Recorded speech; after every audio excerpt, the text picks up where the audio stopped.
Ele disse que na segunda-feira ia me pegar e que não iria sossegar enquanto me visse toda no gesso.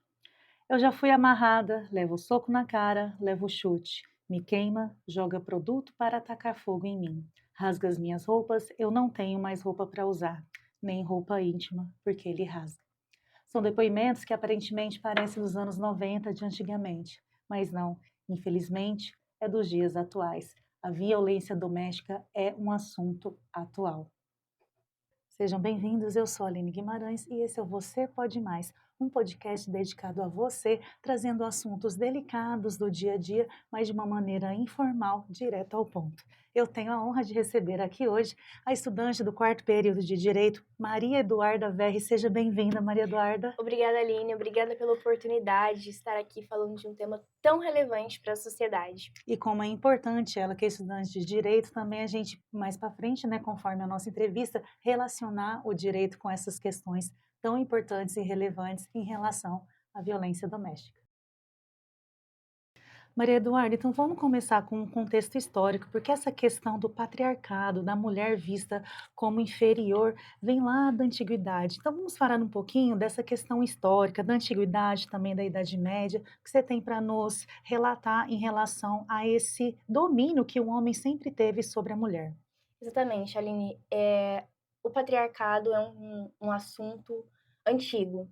Desde a antiguidade, a gente tem essas características de subjugar a mulher, de ver a mulher como propriedade do pai, do marido. O casamento como um instituto que subjuga a mulher como inferior, como dominada pelo marido. E na Idade Média, a gente tem a característica das bruxas, as mulheres que iam contra o padrão social. Temos também a relação da igreja neste período, também subjugando as mulheres como inferiores, moralmente, intelectualmente, e sempre em uma inferioridade ao homem. É, a impressão que tem, ainda mais na época de caça às bruxas, né, é que um pouco que a mulher queria se impor, colocar a sua opinião, ela já era vista como bruxa e eles acabavam matando, queimando essas pessoas que, na verdade, elas detinham um pouco mais de conhecimento, mas é como se elas não poderiam aparecer mais sábias do que os homens, né? Exatamente, os homens eram vistos como cientistas e as mulheres como bruxas. Infelizmente. Maria Eduarda, então dando sequência ao nosso contexto histórico, vamos falar um pouquinho de como era a situação da mulher, como ela era vista na sociedade, finalzinho do século XIX e início do século XX. Ela ainda é vista como inferior ao homem. No Brasil, no Código Civil de 1916, nós temos a mulher como relativamente incapaz, Absurdo. exatamente, em uma posição de inferioridade. Então, se ela quisesse viajar, se ela quisesse ter uma conta em algum banco, ela precisava da concordância do marido para todos os atos civis da vida dela. Isso é um absurdo, porque está vendo a mulher como propriedade mesmo do marido e ainda é reconhecido isso por lei, né? Exato. A lei que dava esse embasamento para o homem ter esse domínio sobre a mulher, e isso é muito triste. E na segunda metade do século XX, foi surgindo mais questões em relação à violência contra a mulher, mas que começou uma reação. Nessa época começou a surgir as primeiras delegacias da mulher. Como que foi esse processo? Então, Aline, as delegacias da mulher começam a surgir principalmente pelo incentivo das ondas feministas que chegam ao Brasil. A primeira delegacia da mulher surgiu em 1985, em São Paulo, e ela tem essa característica de acolher as mulheres vítimas de violência doméstica, dando apoio psicológico, social. Então, a gente tem a ideia de trazer assistência social, trazer a polícia para a proteção dessas mulheres. E olha só, pessoal, e dizem que o movimento feminista era só um bando de mulheres escandalosas, mal-amadas. Não, pessoal. O movimento feminista ele tem um grande valor. Foi lá do movimento das sufragistas que começou a conquistar o direito ao voto e o símbolo, né, da cor das sufragistas, não por um acaso, né, que é a cor lilás a qual eu estou vestida, que daí surgiu também a cor da campanha Agosto Lilás, que é a cor que denomina, né, esse projeto de combate à violência doméstica. Maria Eduarda, e um marco, né, uma conquista para nós mulheres, né, como um todo, foi a Lei Maria da Penha. A Lei Maria da Penha, ela começou, né, de uma mulher que sofreu uma violência tão grave, né, do seu companheiro. Ela sofreu várias tentativas de feminicídio pelo ex-marido e ela tornou um símbolo da luta contra a violência de gênero. É uma lei que foi criada em 2006. O que você tem para trazer para nós, Maria Eduarda, sobre o que prevê a Lei Maria da Penha, tão importante para nós? A Lei Maria da Penha estabelece 5 tipos de violência contra a mulher, sendo ela a física, né? Uhum, Eu acredito que seja a mais óbvia, que é uhum. realmente a lesão, a agressão à mulher, a sexual, que muitas mulheres não sabem, mas elas estão sim, suscetíveis a sofrer estupros dentro do casamento. Até porque tem mulheres que acham que elas têm que corresponder a todas as expectativas do marido, né, sexualmente falando, e que a situação dela não conceder, dela não querer a relação naquele momento, não tem problema, que ela tem que fazer a relação mesmo sem querer. Pessoal, isso é uma forma de violência, isso é uma forma de estupro, mesmo vindo do seu marido dentro de casa, tá bom? Exatamente, é visto como se fosse uma obrigação da mulher fazer isso para o marido. Sim. Uma outra é a psicológica, ou seja, aquele homem: "Você é gorda, você é feia, ninguém vai te querer". Você não é nada sem mim, né? Exato, "apenas eu te quero". É como se ele fizesse um favor a ela em dar o ar da sua presença em casa, porque ninguém mais na rua vai querer ela e só o alecrim dourado, né. Exatamente. Temos a moral, onde muitos homens rebaixam as suas esposas, é muito semelhante à psicológica, como a gente acabou de comentar, e a patrimonial, que é justamente subjugar a mulher, ter o homem como dominante, a mulher como submissa do lar, enquanto o homem gerencia as finanças e a ordem da casa. Eu acho que é o que acontece com a grande maioria de mulheres que acabam começando a esse ciclo e não termina. Por quê? O homem tem o domínio do dinheiro em casa, então ela pensa: "Eu vou sair de casa, meus filhos vão ficar como, né? Eu não tenho emprego", muitas das vezes elas pararam de estudar para poder casar, e também os próprios maridos não deixavam ela estudar nem trabalhar. Então como que ela vai sobreviver aquela situação sem o esposo, sendo que ele é o provedor, né, financeiramente daquela família. Acho que outro ponto que é bem interessante acrescentar, Maria Eduarda, é em relação muitas vezes essas mulheres não têm o apoio da sua família. Por exemplo, tem mães que não aceitam receber as filhas de volta na sua casa, mesmo tendo um cara abusivo, porque ela fala assim: "Não, ele vai mudar". Ah, e mesmo que ele não mude, elas falam assim: "Eu aguentei o seu pai por tanto tempo e meu casamento durou 40, 50 anos, então você vai ter que aguentar e calada para preservar o seu casamento". Exatamente, é como a gente disse, é um fator histórico. Vem desde as gerações passadas e vem passando para as mais novas, como se isso fosse o lugar da mulher, e não como uma posição que a sociedade a coloca. É colocado como se fosse naturalmente a posição na qual ela deve aguentar todo tipo de violência. E pessoal, isso não é natural, não é normal. A gente não pode aguentar a violência mesmo. Então, Maria Eduarda, vamos falar mais um pouquinho da Lei Maria da Penha, a criação dela, o que que ela estabelece? Bom, a Lei 11.340, como você disse, conhecida como Lei Maria da Penha, que faz homenagem a Maria da Penha, estabelece as medidas protetivas, como uma de suas características. E a medida protetiva, ela é muito importante para dar um respaldo na mulher. Quando ela sofre agressão, ela fica muito vulnerável, ela fica sensível, ela fica se sentindo sozinha. E tendo a medida protetiva, a qual vai ter a metragem, né, a distância que o agressor não pode chegar perto dela, ela vai sentir essa proteção. Porém, infelizmente, tem homens que, mesmo com medida protetiva, ainda vão atrás das mulheres no seu trabalho, nas suas casas. É muito complicada essa postura dos agressores.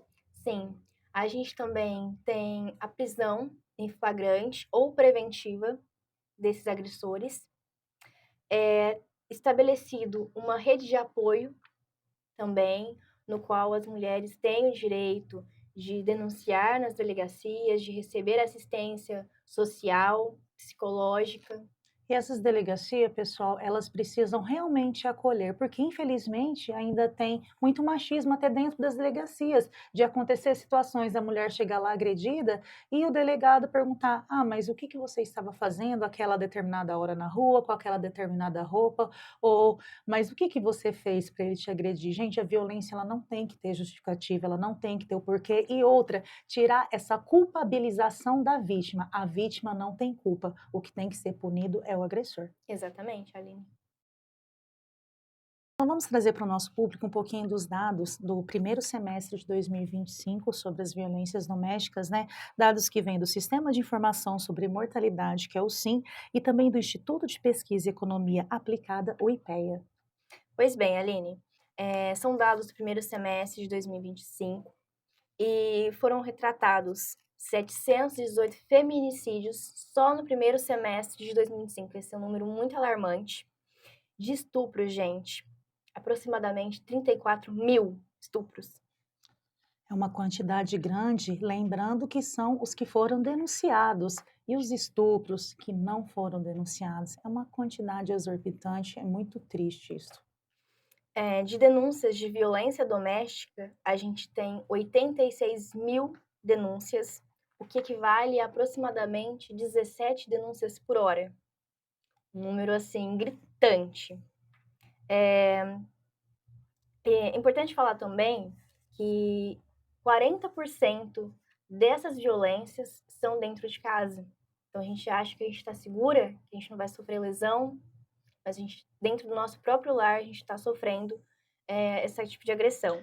Infelizmente, o ambiente familiar, ele deixou de ser um local seguro na maioria das questões de violência e até mesmo em questão de violências infantis. Saindo um pouquinho do tema de violência feminina, mas trazendo para a violência infantil, que na maioria das vezes está agregado à mulher que sofre violência, muitas das vezes a sua criança, a sua filha também sofre abuso. E esse abuso pode vir do pai, pode vir do padrasto, do tio, do avô. Então, muito cuidado e atenção à violência dentro da família, não só em relação à mãe, mas também à criança. E é interessante falar também que o estado de Minas Gerais está entre os 3 que mais tem denúncias de violência. São Paulo, Rio de Janeiro, seguido de Minas. Isso é um dado muito triste para nós mineiros, né? É uma pena que em Minas Gerais aconteça esse número tão grande de violência. É tudo muito triste e que tem que sim ser denunciado, tem que ser combatido e tem que ser falado sobre isso. Então, Maria Eduarda, aqui na nossa região, né, por falar em acolhimento, por falar em rede de apoio, nós temos sim uma rede de apoio, né, que é o projeto Acolher. Fala um pouquinho sobre esse projeto. O projeto Acolher tem esse caráter de acolhimento, de assistência às mulheres. Ele está localizado na comarca de Frutal, mas ele engloba Frutal, Fronteira, Comendador Gomes e Planura. E tem essa característica de desenvolver uma rede de apoio para essas mulheres. É um agrupamento do Tribunal de Justiça de Minas Gerais, o TJMG, com as polícias e com a assistência social, visto que nós já falamos que essas mulheres muitas vezes estão em estado de vulnerabilidade econômica, psicológica, então precisam desse desenvolvimento dos CRAS. Então, você, mulher da região que sofreu por alguma agressão, tenha certeza que você não está sozinha. Aqui na nossa região, bem pertinho em Frutal, tem esse projeto Acolher, que ele vai dar sim essa rede de apoio a você e aos seus filhos.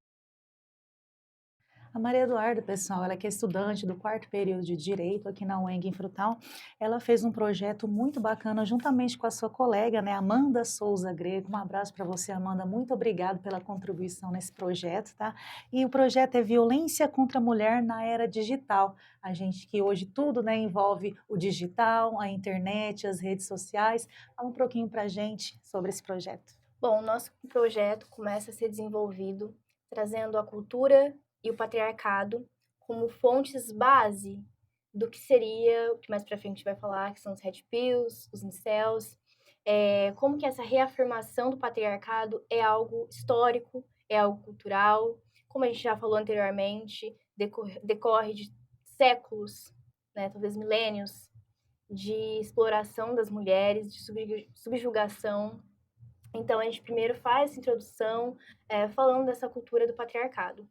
É, da mesma maneira como a gente falou bem no início do nosso podcast, né, aquelas frases, aqueles depoimentos não são coisas antigas, são coisas atuais.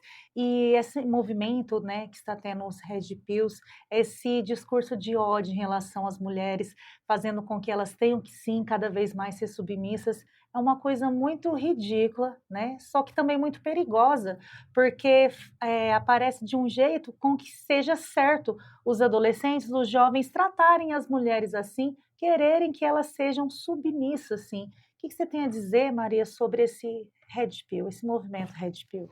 Red Pill se origina nos filmes, né?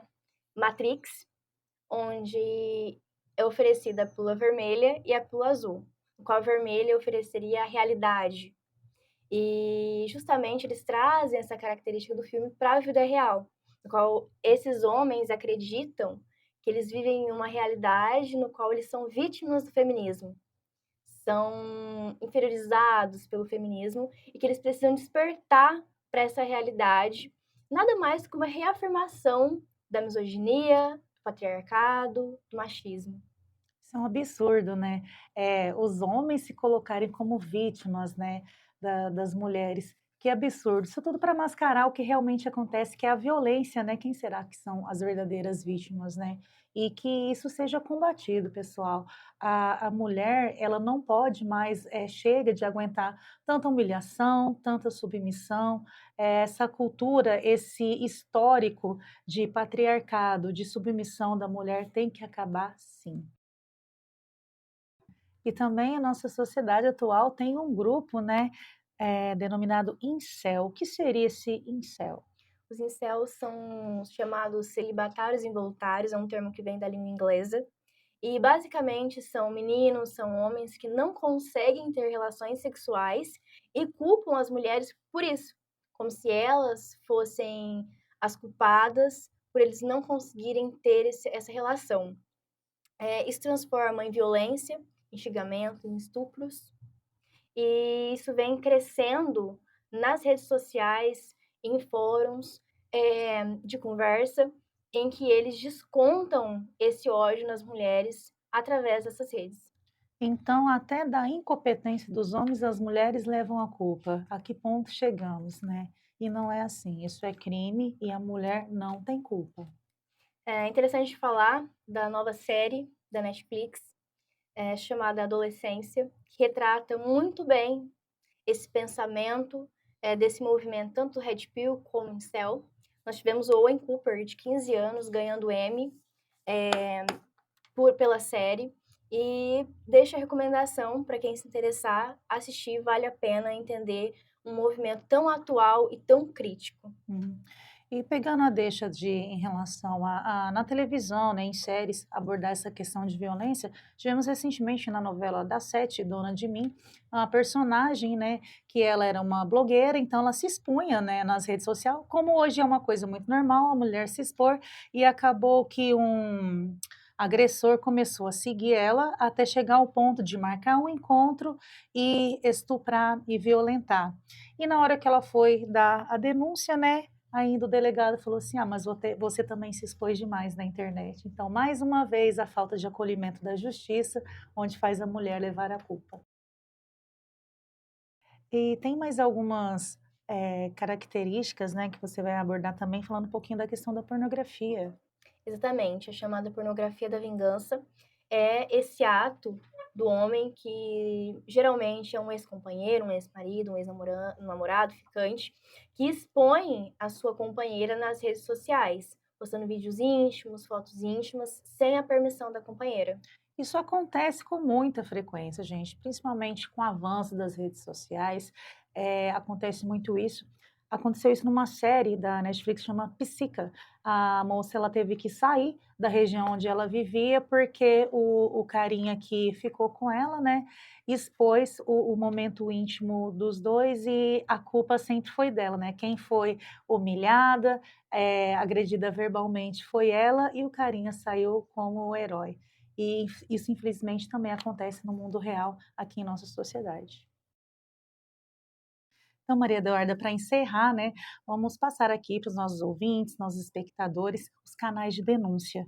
Bom, temos o atendimento à mulher, o Centro de Atendimento à Mulher, que é o 180, Disque 180, é um canal 24 horas, é um canal gratuito e confidencial, então se você tem medo de ser descoberto, denuncie seus vizinhos.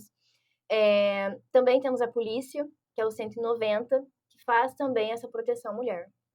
É importante, pessoal, a gente precisa ajudar, né? A gente tem algum familiar, uma amiga, um vizinho, um parente, a gente pode sim também denunciar, porque às vezes a vítima, né, Maria Eduarda, não tem a coragem, tem medo, tem esses receios, né, de como que vai ser se denunciar o companheiro, mas a gente pode ajudar sim, até porque em briga de marido e mulher a gente tem que meter a colher sim, porque isso pode salvar vidas.